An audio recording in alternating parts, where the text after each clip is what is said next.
YTN은 어제 공법단체 5.18 부상자회 조규현 회장의 허위 학력과 5.18 당시 행적을 둘러싼 의혹을 보도해드렸습니다.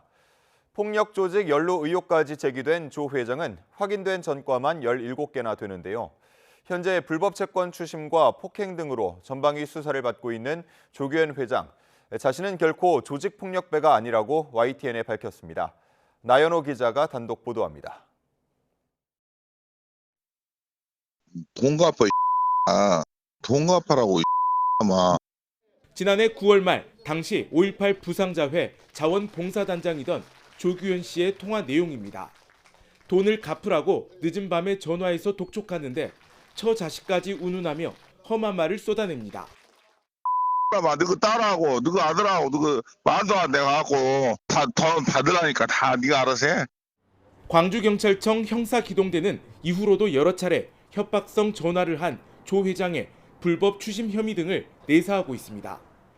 이에 대해 조규현 회장은 평소 친분이 있던 채무자가 돈을 안 갚길래 딸 통장으로 돈을 받아갔기 때문에 딸에게 돈을 돌려받겠다는 취지로 설명한 것이라고 말했습니다.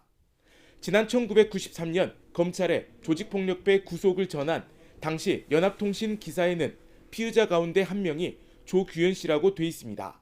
심지어 주소도 조 회장이 같은 달 광주광역시에 신청한 5.18 지원금 지급 신청서와 일치합니다. 특이한 건 당시 불과 31살의 나이로 전과 14범이라고 적혀 있는데 조 회장은 당시 검찰이 사건을 부풀린 것이라고 해명했습니다. 벌금 같은 거 다 있는 거의 거의 14범이다 이 말이에요. 시간의 영업으로. 그랬거든요. 이제 그 옆에 연루된 사람들이 우리 이제 저 지배인 보고 오신 분들이 소위 말하면 뭐 조직폭력배라고 이제 수사기관에서 해서 근거는 과정에서 그 기사가 나온 것 같은데. 조 회장은 지난 2018년에는 경찰 수사를 무마하기 위한 범죄에 가담해 경찰 일을 보는 대가로 1,500만 원을 챙겼다가 실형을 선고받기도 했습니다.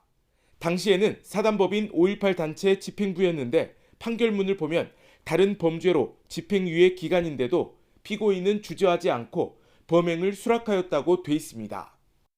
이런 가운데 조규현 5.18 부상자 회장은 지난 5월 회원에게 폭력을 행사한 혐의로도 고소장이 접수돼 광주 서부경찰서에서 수사가 이루어지고 있습니다.